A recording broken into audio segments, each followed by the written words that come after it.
नमस्कार, आदाब, अस्सलाम वालेकुम दोस्तों। ये हमारी लास्ट क्लास होने वाली है कंप्यूटर की। सूचना एवं संचार प्रौद्योगिकी के सामाजिक प्रभाव। इट मीन्स कंप्यूटर और आईसीटी के हमारे समाज पर क्या प्रभाव पड़े हैं, इनसे हमें क्या फायदा हुआ है और क्या नुकसान हुआ है। तो ये हमारी लास्ट क्लास होने वाली है। इसके बाद हम डायरेक्ट क्वेश्चन करेंगे और क्वेश्चन में हम लगभग वही क्वेश्चन करेंगे जो प्रीवियस ईयर में आए हैं और जिनकी आने की संभावना है। इसके अलावा कुछ भी उल्टा सीधा नहीं करेंगे। तो बिना देरी के शुरू करते हैं। सबसे पहले हम पढ़ते हैं सूचना प्रौद्योगिकी के सामाजिक प्रभाव क्या है। सूचना प्रौद्योगिकी से समाज के संपूर्ण एक सेकंड पेन कर लेता हूँ। समाज के संपूर्ण कार्यकलाप प्रभावित हुए हैं, जैसे धर्म, एजुकेशन, हेल्थ, ट्रेड और प्रशासन, सरकार, फैक्ट्री, अनुसंधान एवं विकास, संगठन, प्रचार आदि सभी क्षेत्रों में परिवर्तन हुए। मतलब आईसीटी का सब पे प्रभाव पड़ा है और इनसे कुछ ना कुछ चेंजेस जरूर हुए हैं इन विभागों में। तो सूचना प्रौद्योगिकी के सामाजिक प्रभाव क्या है? निजता सबसे पहले आ गई, सीक्रेसी। इसमें इसे गोपनीयता भी कहते हैं। वैसे निजता की जगह सिक्योरिटी इस्तेमाल करें तो भी कोई प्रॉब्लम नहीं होगी। इसे गोपनीयता भी कहते हैं। निजता तथा अथवा गोपनीयता से तात्पर्य अधिकृत व्यक्ति द्वारा किसी डाटा का उपयोग के अधिकार है। किसी व्यक्ति को डाटा पढ़ने अथवा उसमें परिवर्तन करने के लिए अधिकृत किया जा सकता है। जैसे हम किसी फोन है, जैसे हमारा आईसीटी में भी आता है फोन भी, उसमें हम लॉक लगा देते हैं, अपना डाटा खुद एक्सेस कर सकते हैं, कोई अन्य व्यक्ति उसको नहीं देख सकता। ये सीक्रेसी में आ जाएगा, निजता। इसके बाद आता है अधिप्रमाणन, ऑथेंटिकेशन। इसको इस्तेमाल किया जाता है साइन इन, लॉग इन करने को, किसी चीज को एक्सेस करने के लिए। अधिप्रमाणन से अभिप्राय है जिस व्यक्ति से आप संपर्क कर रहे हैं उसे आपके बारे में कोई भी सूचना देने या उसके साथ व्यापारिक सौदा तय करने से पहले उसके संबंध में आवश्यक जानकारी प्राप्त करना। ये सिर्फ ऑनलाइन में ही संभव है और ऑनलाइन में ही पागल बनाया जा सकता है। जैसे हम ऑफलाइन कोई व्यापार करते हैं तो कई बार क्या होता है, हमको व्यापारी जो हमारा जानकार नहीं होता है उसके बारे में कोई भी जानकारी नहीं, पुख्ता नहीं मिलती। लेकिन आप अगर उसी की चीज अगर कोई साइट पे या किसी लेन देन की साइट पे आप उससे कांटेक्ट करते हो तो उसकी आपको ऑथेंटिक चीजें मिलेंगी, उसके बारे में नाम, पता, उसका एड्रेस, उसका कब से व्यापार कर रहा है, ऐसी कुछ चीजें उस ऑथेंटिक मिलेंगी। अब आती है सत्यनिष्ठा, इंटीग्रिटी। सत्यनिष्ठा से अभिप्राय है कि जो डाटा प्राप्तकर्ता तक पहुंचता है वह उसी रूप में होना चाहिए जिस रूप में भेजा गया है। डाटा संचरण के समय उसमें संयोगवश, दुर्भावनावश किसी प्रकार का परिवर्तन या कोई मिलावट नहीं होनी चाहिए। ये सत्यनिष्ठा है। हम ऑफलाइन में कोई चीज में मिक्स हो सकता है, भूल पड़ सकती है, लेकिन ऑनलाइन जो रिकॉर्ड हमने चढ़ा दिया वही रिकॉर्ड हमेशा रहेगा। अब होती है साहित्य चोरी। ये मेन है और ये यूट्यूब, फेसबुक आप इस्तेमाल करते हैं हम, तो उसमें ये इसका अहम रोल है, जिसको कॉपीराइट भी कहते हैं। इसको प्लेगियरिज्म कहते हैं। किसी लेखक द्वारा किसी दूसरे की भाषा, विचार, उपाय, शैली आदि का अधिकांशतः नकल करते हुए अपने मौलिक कृति के रूप में प्रकाशन करना साहित्यिक चोरी कहलाती है। साहित्यिक चोरी इंटरनेट का एक सामाजिक कुप्रभाव है, दुष्प्रभाव बोलते हैं जिसको। आजकल इंटरनेट में विभिन्न सामग्री जैसे लेख, ऑडियो, वीडियो, प्रेजेंटेशन, फोटोग्राफ आदि बहुतायत से और बड़ी आसानी से उपलब्ध है, जिसे कॉपी करना, कट पेस्ट करना, एडिट करना भी आसान है, जिससे विद्यार्थियों, शोधकर्ताओं, पत्रकारों, लेखकों आदि से दूसरों कार्यों को नकल करने की प्रवृत्ति को बढ़ावा मिलता है। ये दुष्प्रभाव में आता है और ये अच्छे प्रभाव में भी आता है, क्योंकि इससे हमें कार्य करने में आसानी हो जाती है। लेकिन हम कई बार यह होता है, हम कार्य कर लेते हैं लेकिन जो उसका मेन जो मालिक होता है उसको उसका क्रेडिट देना भूल जाते हैं। ये साहित्यिक चोरी में काउंट होगा। आगे आती है बौद्धिक संपदा का अधिकार, ट्रेडमार्क, पेटेंट, कॉपीराइट, भौगोलिक संकेतक। ये साहित्यिक चोरी से ही रिलेटेड है। ये हम आप डीपली पढ़ेंगे थोड़ा।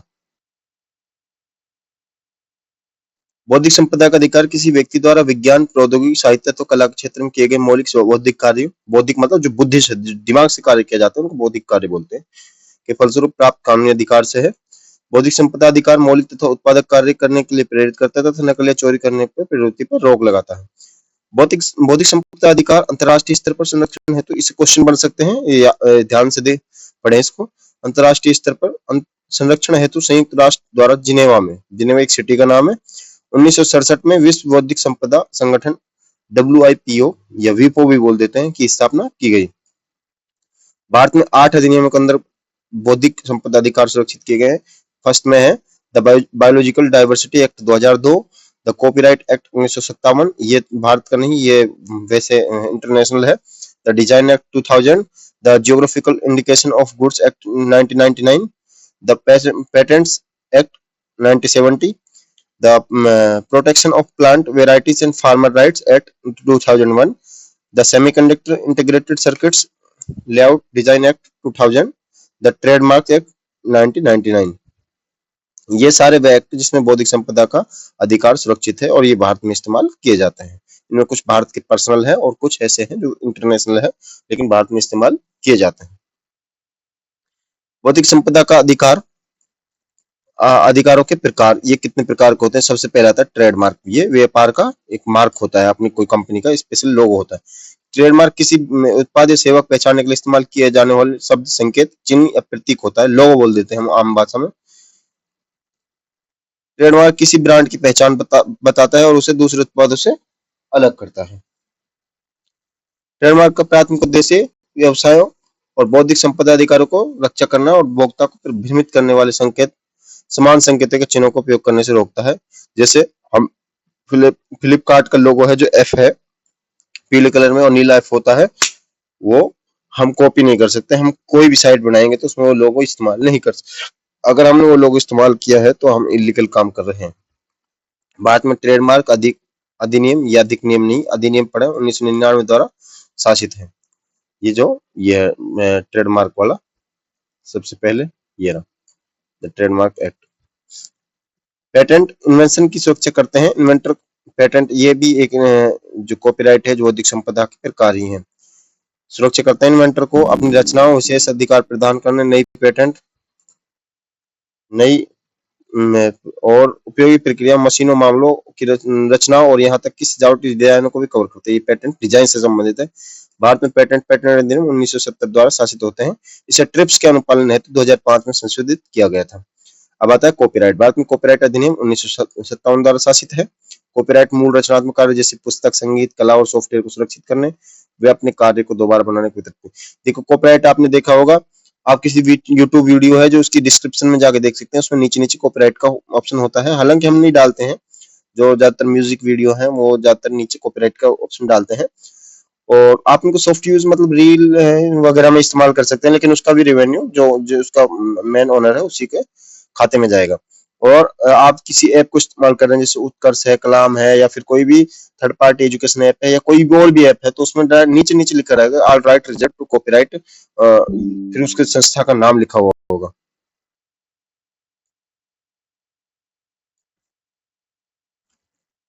भौगोलिक संकेतक ये होता है ज्योग्राफिकल इंडिकेटर।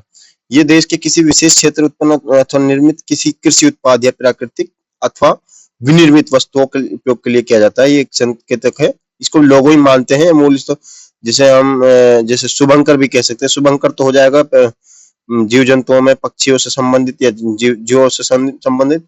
और ये होता है एक उत्पाद एक जिला एक उत्पाद, जैसे राजस्थान में है वो भौगोलिक संकेतक है उस जिले का, उसे कॉपी नहीं कर सकता कोई दूसरा जिला।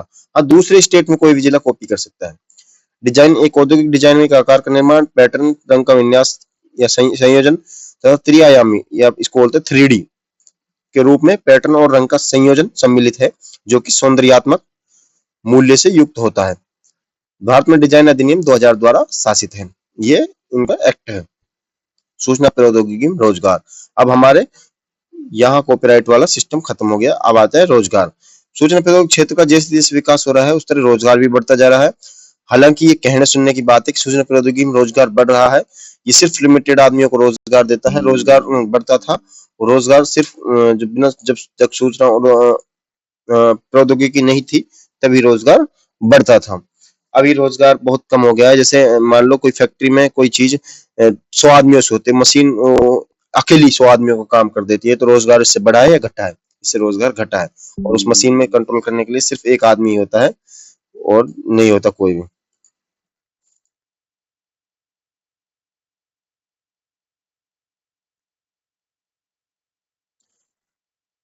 सूचना प्रौद्योगिकी क्षेत्र में अनेक रोजगार उपलब्ध है। सामान्यतः सभी विषय के लोग अपनी अभिरुचि तथा कंप्यूटर का ज्ञान प्राप्त कर सूचना प्रौद्योगिकी को रोजगार के रूप में चयन कर सकता है।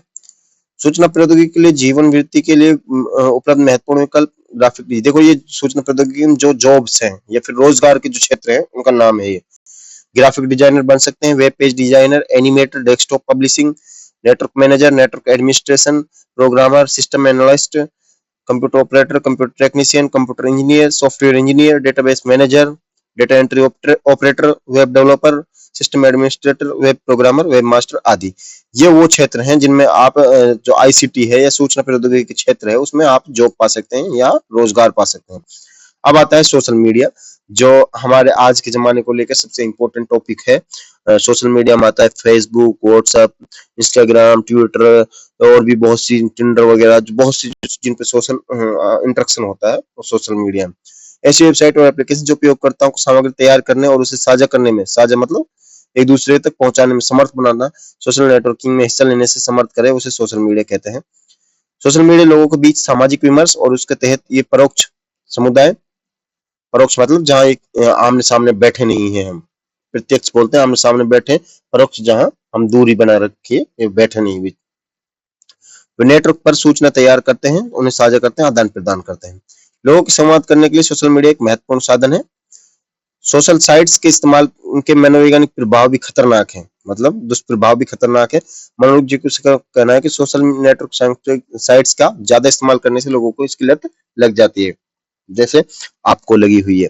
हर 10 मिनट में इंस्टाग्राम की रील स्क्रॉल करना, हर 10 मिनट में देखना फेसबुक पे क्या अपडेट आया है, हर 10 मिनट में देखना कि यूट्यूब में क्या आया है, ये आपकी आदत लगी हुई, ये दुष्प्रभाव में आता है। सोशल मीडिया का दुष्प्रभाव है, जो मनोवैज्ञानिक इस बात की अवहेलना करते हैं, इसको मानने से मना करते हैं कि सोशल मीडिया अच्छा है। सोशल मीडिया के ज्यादा उपयोग से मनुष्य में सामाजिक गुणों का विकास नहीं हो पाता। सामाजिक गुण मतलब ये सामाजिक साइट से, लेकिन सामाजिक गुणों का विकास नहीं होता, क्योंकि सामाजिक गुण है जो प्रत्यक्ष रूप से बैठने से ही आ सकते हैं।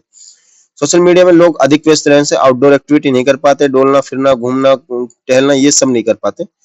सोशल मीडिया के दुष्प्रभाव के कारण समाज में मनुष्य एक दूसरे से अलग हो गए। सोशल मीडिया का समाज पर ऋणात्मक प्रभाव पड़ा है, मतलब ये वैसे धनात्मक प्रभाव के लिए बनाया गया, लेकिन ऋणात्मक प्रभाव पड़ता है। अब किसी को क्या ही फर्क पड़ता है। अब सोशल मीडिया ओनर्स हैं जो बहुत मोटा पैसा कमा रहे हैं उनकी एडवर्टाइजमेंट से, और उसमें जो इंटरनेट खर्च हो रहा है उससे, तो उनको कोई फर्क नहीं पड़ता। आप सामाजिक बनो या ना बनो, उनको फर्क पड़ता है कि उनकी साइट चलनी चाहिए। नहीं चलेगी तो उनको लॉस जाएगा, अगर चलेगी तो उनको फायदा होगा। सोशल नेटवर्किंग साइट, एसएनएस बोलते हैं इनको। इनमें देखो साइट्स, कुछ साइट्स हैं जिनका नाम दिया गया है। सबसे पहला आता है फेसबुक। इसकी जो शुरुआत 2004 में मार्क जुकरबर्ग ने की ही, आप सब जानते हैं, मार्क जुक्कू बोलते हैं इसको। फेसबुक का मुख्यालय है जो कैलिफोर्निया यूएसए में है। इसका नाम परिवर्तित करके मेटा कर दिया गया है, अभी मेटा है। मेटा, हालांकि फेसबुक का नाम परिवर्तित नहीं किया गया है। मेटा इसका जो मेन कंपनी है, जो उसका नाम मेटा कर दिया गया है। मेटा से फेसबुक चलती है, व्हाट्सएप चलती है, इंस्टाग्राम चलती है, तीनों उसी ने खरीद लिए। अब आता है सेकंड नंबर पे यूट्यूब। यूट्यूब की स्थापना, आप यकीन नहीं करोगे, लेकिन दुनिया में सबसे ज्यादा इस्तेमाल होने वाला सोशल मीडिया जो प्लेटफॉर्म है वो यूट्यूब ही है। दूसरे पे ट्विटर है, तीसरे पे एक्स है और चौथे पे फेसबुक है। लेकिन इंडिया में सबसे ज्यादा इस्तेमाल होने वाला सोशल मीडिया जो प्लेटफॉर्म है वो ये फेसबुक ही है। इस पे ही सारी बकैती इसी पे चलती रहती है। यूट्यूब की स्थापना फरवरी 2025 में चैड हर्ट, स्टीव चैन और जावेद करीम, आपने देखा यूट्यूब की जो पहली वीडियो जो एक हाथी के साथ चिड़ियाघर में है, वो जावेद करीम की ही वीडियो है। उसके चैनल पे सिर्फ एक वीडियो डली हुई है और उसमें मिलियंस में सब्सक्राइबर हैं और ट्रिलियंस में व्यूज हैं उस वीडियो पे। अकेली वीडियो पे एक ही वीडियो डली हुई है इसमें। 2006 में गूगल कंपनी द्वारा यूट्यूब प्लेटफॉर्म को खरीद लिया गया, मतलब जावेद करीम, स्टीव चैन और चैड हर्ट, इन्होंने अपने जो यूट्यूब प्लेटफॉर्म है उसको बेच दिया। किसके लिए? गूगल कंपनी के लिए, जो अमेरिका की कंपनी है। ट्विटर एक ऑनलाइन सोशल नेटवर्क प्लेटफॉर्म है। ट्विटर की स्थापना मार्च 2000, जैक डोर्सी, देखो इसका जो असली जो मालिक था वो था जैक डोर्सी, नूह ग्लास, बिज स्टोन और इवान विलियमसन। ट्विटर का नाम परिवर्तित करके एक्स कर दिया गया अक्टूबर 2022 में। देखो ये डेट याद रखने योग्य है, क्योंकि पहली जो रीट की भर्ती है उसके बाद की डेट है। अक्टूबर 2022 में एलन मस्क द्वारा ट्विटर का अधिग्रहण कर लिया गया। इंस्टाग्राम का मोबाइल, डेस्कटॉप और इंटरनेट आधारित फोटो साझा करना एप्लीकेशन है, मतलब सिर्फ हाथों हाथ। इंस्टा का मतलब है हाथों हाथ जल्दी। ग्राम का मतलब है फोटो, संदेश। तो यहाँ पे आधारित फोटो साझा एप्लीकेशन है जो उपयोगकर्ता को फोटो या वीडियो को सार्वजनिक रूप से निजी तौर पर साझा करने की अनुमति देता है। इंस्टाग्राम की स्थापना केविन सिस्ट्रोम और माइक ग्रेगर द्वारा की गई है। इंस्टाग्राम का प्रथम संस्करण अक्टूबर 2010 में आया। वर्तमान इंस्टाग्राम का अधिकृत फेसबुक मेटा के पास है, मतलब इन्होंने ये भी मेटा ने खरीद लिया है। अब आता है व्हाट्सएप। व्हाट्सएप भी बोल देते हैं, व्हाट्सएप भी बोल देते हैं, वो आपकी लैंग्वेज पर डिपेंड करता है। व्हाट्सएप की स्थापना जनवरी 2009 में ब्रायन एक्टन और जॉन कॉम द्वारा की गई। व्हाट्सएप पर टेक्स्ट, फोटो, वीडियो, दस्तावेज, स्थान और वॉइस कॉल जैसी सुविधाएं उपलब्ध हैं। व्हाट्सएप भेजे जाने वाले सभी डाटा को एंड टू एंड एनक्रिप्शन, मतलब सुरक्षित सुरक्षा, जैसे आपने भेजा वैसे ही उसके पास जाएगा, उसमें कोई उलटफेर नहीं होगा, उसे सुरक्षित किया जाता है। हालांकि अभी एक रिपोर्ट में सामने आया था कि जो भी हम इस्तेमाल करते हैं, डाटा भेजते हैं, उसको लीक किया जा रहा है, मतलब उसको फेसबुक खुद देख सकता है, मेटा है जो खुद एक्सेस कर सकता है इसको। 2014 में फेसबुक द्वारा व्हाट्सएप को अधिग्रहण कर लिया गया, मतलब मेटा ने इसको अब इसको मेटा ओन करता है। अब आता है नंबर 4 पे, सूचना प्रौद्योगिकी का नवीन विकास। इसको बोलते हैं एआई, कृत्रिम बुद्धिमत्ता, ब्लॉकचेन प्रौद्योगिकी, मैंने बिटकॉइन वाला मैटर बताया था, big data, cloud computing, virtual reality, dark net. Virtual reality में आते हैं गेम्स वगैरह आते हैं, जैसे पबजी मोबाइल है, एरेना गेरेना फेरेना, वो है जो आर्टिफिशियल इंटेलिजेंस। ये सबसे इंपॉर्टेंट टॉपिक है, क्योंकि ये आज की जो नई सबसे लेटेस्ट पीढ़ी चल रही है उसमें आर्टिफिशियल इंटेलिजेंस पे ही डिपेंड है। इसको हिंदी में बोलते हैं कृत्रिम बुद्धिमत्ता, या कहने का मतलब है बनावटी बुद्धि। अपना आम भाषा में बोले बनावटी बुद्धि। कृत्रिम बुद्धिमत्ता एआई की खोज 1955 में जॉन मैकार्थी द्वारा की गई। जॉन मैकार्थी को कृत्रिम बुद्धिमत्ता का पिता कहा जाता है। कृत्रिम बुद्धिमत्ता द्वारा निरंतर पर्यवेक्षण के बिना वास्तविक समय स्थितियों में सोचने, समझने, सीखने, समस्या समाधान और निर्णय प्रक्रिया जैसे संज्ञानात्मक कार्यों को संपादन क्षमता को संदर्भित करता है। कृत्रिम बुद्धिमत्ता से मशीनें सोचने, विचारने और निर्णय लेने की क्षमता प्राप्त करने लगती हैं। कृत्रिम बुद्धिमत्ता एआई का क्या महत्व है वो अभी देख लेते हैं। ये इंटेलिजेंट कर लेंगे, इंटेलिजेंट हुआ पड़ा है। इंटेलिजेंट ऑटोमेशन अर्थात जटिल भौतिक वैश्विक कार्यों को स्वचालित करने में क्षमता, मतलब जो मैं आपको लगता है ये बहुत मुश्किल काम है, उसको एआई आसानी से कर सकती है। नवाचार का प्रसार, मतलब कोई भी नई स्कीम आई, योजना आई, उसका प्रचार प्रसार करना। सामाजिक विकास और समावेशी समृद्धि में भूमिका।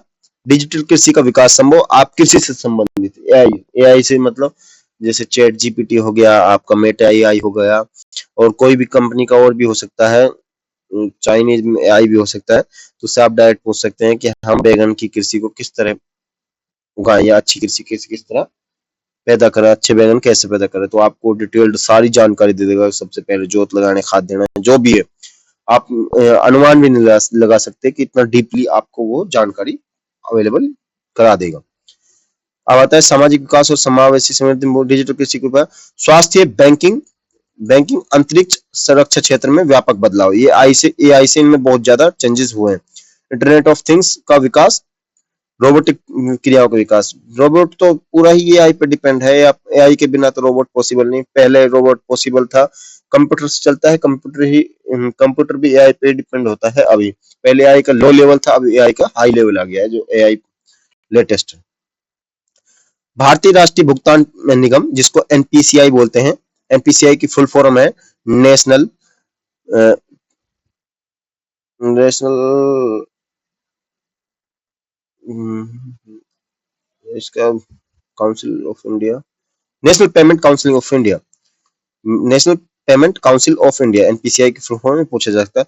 रियल टाइम आधार फास्टैग, फास्टैग मतलब जो आप समझ रहे हो वही फास्टैग, जो टोल वगैरह पे काम आता है। यूपीआई, यूपीआई से पेमेंट ट्रांसफर होता है। एईपीएस से भी पेमेंट ट्रांसफर होता है। फास्टैग से भी पेमेंट ट्रांसफर होता है, बस अलग काम इसका अलग है। एनपीसीआई पेमेंट का काम करता है। के बारे में जागरूकता पैदा करने के लिए पाई को लॉन्च किया गया। पाई एक कॉइन का नाम है जो एआई आधारित चैटबॉट है। ये पाई अलग चीज है, वो कॉइन नहीं है। भारत सरकार द्वारा एआई को बढ़ावा देने के लिए एनएआईएम नेशनल एआई मिशन की शुरुआत की गई। इस मिशन की शुरुआत 2018 में, देखो 2018 में, मतलब अब से 8 साल पहले, 7 साल पहले सिफारिश जो शुरुआत हो गई, पी कामोकोटी समिति की सिफारिश पर की गई। Blockchain technology. ब्लॉकचेन एक विशिष्ट प्रकार की डेटा संरचना होती है। इसका उपयोग नोड्स या प्रतिभागियों मध्य लेन देन को सक्षम बनाने के लिए किया जाता है। ब्लॉकचेन वस्तुतः ओपन डिस्ट्रीब्यूटेड लेजर होते हैं। इसमें कालानुक्रमिक रूप से वास्तविक समय में दो पक्षों के मध्य लेन देन कुशलतापूर्वक रिकॉर्ड कर सकते हैं। ब्लॉकचेन की प्रौद्योगिकी की विशेषताएं विकेंद्रीकरण, निरंतरता, अनामिकता और लेखा परीक्षण क्षमता आदि। अब आता है बिग डाटा। ऑनलाइन स्तर पर बड़े स्तर पर डाटा समूह पाया जाता है जिसको बिग डाटा कहा जाता है। बिग डाटा पद का प्रयोग ऐसा डेटा सेट समुच्चय के लिए प्रयोग किया जाता है जिसका आकार ऐसा होता है कि उन्हें अल्प विलंबता मतलब कैप्चर, अभिगृहित, अल्प विलंबता मतलब बिना किसी देरी के, प्रतिबंधित और प्रसंस्कृत मतलब प्रोसेस्ड करना पारंपरिक संबंधपरक डेटाबेस की क्षमता से बाहर होता है। मतलब हम इसको नॉर्मली ये कैप्चर या मैनेज नहीं कर सकते। अब आता है बिग डाटा में विविध स्रोतों और डेटा टेराबाइट से लेकर जेटाबाइट्स तक के विभिन्न आकार के संरचनात्मक, अर्ध संरचनात्मक, संरचनात्मक डाटा सम्मिलित है। अब आती है बिग डाटा की विशेषताएं। बिग डाटा की विशेषता क्या है? वॉल्यूम, वैल्यू, वॉल्यूम मतलब आवाज, वॉल्यूम मतलब इसमें आवाज से नहीं भार से है, वैल्यू मतलब कीमत से है, वेराइटी मतलब विविधता से है, वेलोसिटी मतलब वेग से है, और वेरिएबिलिटी मतलब परिवर्तनशीलता, और वेराइटी मतलब यथार्थता। और बिग डाटा के लाभ, निर्णय लेने में सुधार, ये एआई का ही एक हिस्सा है। निर्णय लेने में सुधार, प्रभावशाली मार्केटिंग में सक्षम बनाना, बेहतर उत्पाद डिजाइन निर्माण, कंपनी और ग्राहक की जानकारी सुरक्षा, लागत और समय कम करने में सहायक। अब आती है क्लाउड कंप्यूटिंग। क्लाउड कंप्यूटिंग की शुरुआत कॉम्पैग द्वारा 1996 में क्लाउड कंप्यूटिंग की शुरुआत की गई। लैटिन भाषा में क्लाउड का अर्थ है इंटरनेट, इसलिए इंटरनेट के माध्यम से प्राप्त की जाने वाली सुविधाओं को क्लाउड कंप्यूटिंग कहा जाता है। नॉर्मल की इंटरनेट को ही क्लाउड कंप्यूटिंग कहते हैं, इसको ज्यादा दिमाग लगाने की जरूरत नहीं। इसके अंतर्गत इंटरनेट से आवश्यक सॉफ्टवेयर, ऑपरेटिंग सिस्टम और प्रोग्राम प्राप्त किए जाते हैं, वही है इंटरनेट से जो नॉर्मली प्राप्त किए जा सकते हैं। अब आता है एज कंप्यूटिंग। एज कंप्यूटिंग में आता है डेटा का विश्लेषण करने, संसाधित करने और किसी नेटवर्क के एज पर यूज से स्थानांतरित करने में सक्षम बनाता है। इसमें स्थानीय रूप से संग्रहित डाटा का बिना किसी विलंबता का वास्तविक रूप समय में विश्लेषण किया जाता है। Edge computing IoT, internet of things उपकरण द्वारा उत्पन्न डेटा की अत्यधिक मात्रा में स्थानीय रूप से भंडारित और संसाधित किया जाता है। अब आती है वीआर, वर्चुअल रियलिटी। ये इंपॉर्टेंट होने वाला है, ये सब इससे जुड़े हुए हैं लेकिन किसी को नहीं पता वीआर क्या है। वर्चुअल रियलिटी शब्द का अर्थ 1987 में जेरोन लेनियर द्वारा बनाया गया। जो इसका शब्द है जो ये वर्चुअल रियलिटी, ये जेरोन लेनियर ने लॉन्च किया। मतलब है सब तो पहले था लेकिन कंप्यूटर में जो इस्तेमाल करने के लिए इसको अभी वर्चुअल रियलिटी वीआर एक कंप्यूटर द्वारा निर्मित वातावरण है जिसमें दृश्य वस्तुएं वास्तविक लगती हैं, जिसके उपयोगकर्ता को लगता है कि वो अपने आसपास के वातावरण में डूबे हुए हैं। वर्चुअल रियलिटी का उदाहरण है वारक्राफ्ट डाटा। वारक्राफ्ट एक गेम का नाम है और डाटा जैसे video game. Valve reality app virtual reality में दिखने वाले दृश्य फिल्म में असल जगहों के फोटोग्राफ से बनाए जा सकते हैं। गैर इमर्सिव, अर्ध इमर्सिव, पूर्ण इमर्सिव, सहयोगी वीआर और संबंधित वीआर, इनको याद करने की कोई जरूरत नहीं है। अब मैं आपको आम भाषा में समझाता हूँ वर्चुअल रियलिटी क्या है। वर्चुअल रियलिटी का सीधा सा मतलब समझिए, आपकी एक असल जिंदगी होती है और उसके अलावा एक और जिंदगी बना देते हैं वो, मतलब एआई से बना देते हैं, कंप्यूटर से बना देते हैं, और आपको ऐसा महसूस होगा कि हम इसमें डूबे हुए हैं। आपको असल जिंदगी की चीजें याद नहीं रहेंगी, उसमें आप डूब जाओगे। जैसे आप पबजी मोबाइल खेलते हो या बीजीएमआई खेलते हो या फिर फ्री फायर वगैरह खेलते हो, तो आप उसमें इस तरह डूब जाते हो कि अगर उसमें बंदा मरता है तो आप सोचते हो कि आपकी मौत हो गई, हालांकि आपकी असल जिंदगी में मौत नहीं हुई। ये वर्चुअल रियलिटी है, जिसको वर्चुअल मतलब असल में नहीं है और रियलिटी मतलब वास्तव में। जो असल में नहीं है वही वास्तव में मानते हैं आप। अब आता है डार्कनेट। डार्कनेट नाम से आप डार्कनेट मत समझना, ये ऐसा कुछ नहीं है। डार्कनेट इंटरनेट आधारित ऐसे नेटवर्क होते हैं जिन्हें ना ही गूगल जैसे सर्च इंजन और ना ही क्रोम जैसे सामान्य ब्राउजर्स के माध्यम से एक्सेस किया जा सकता है। इन्हें डार्क वेब भी कहा जाता है। ये सामान्य गैर मानकीकृत संचार प्रोटोकॉल का उपयोग किया जाता है। डार्कनेट पर उपलब्ध कंटेंट सामान्यतः एन्क्रिप्टेड होते हैं, मतलब लॉक्ड होते हैं, तथा उन तक पहुंच करने के लिए TOR, the onion router browser जैसे ब्राउजर की रट लो भैया, TOR the onion router browser, और रट के कर दो काम। ये खोल लो इसमें और इसमें कोई भी साइट आप इजीली खोल सकते हो। ठीक है, मैं बोल रहा था डार्कनेट ऐसा नहीं, डार्कनेट ऐसा ही है। ठीक है, ये देख कर आज ट्राई करना। तो उम्मीद आपको ये क्लास पसंद आई होगी। आज हमारी कंप्यूटर की क्लासेस पूरी हो गई हैं, अब चलेंगे कंप्यूटर के क्वेश्चंस, और आप उम्मीद है कि आप उन क्वेश्चन से भी जुड़ेंगे और उनमें बहुत मजा आने वाला है क्योंकि वो आपके एग्जाम से डायरेक्ट रिलेट करेंगे। ये तो हो गया थ्योरिकल, अब हो गया प्रैक्टिकल आएगा। जो आना है वो मैम वही चीज पढ़ेंगे, वही चीज क्वेश्चन में हल करेंगे। अगर आप चाहते हैं कि इसके बाद में शैक्षिक प्रबंधन की जो क्लासेज है वो करवाऊं या उनके क्वेश्चन करवाऊं, जैसा भी आप चाहें आप मुझे कमेंट बॉक्स में डाल सकते हैं, टेलीग्राम में डाल सकते हैं, मुझे पर्सनल मैसेज जो टेलीग्राम है मेरा ADILDEHANGAL पर कर सकते हैं। मैं आपको रिप्लाई करूंगा क्योंकि मैं आपका भाई है, कोई मास्टर पास्टर तो होना हूं मैं सो। ठीक है, और धन्यवाद। अगर वीडियो पसंद आई है तो अपने साथ के लोगों को या साथ के जो साथी हैं वो तैयारी कर रहे हैं उनको साथ शेयर कर दीजिए।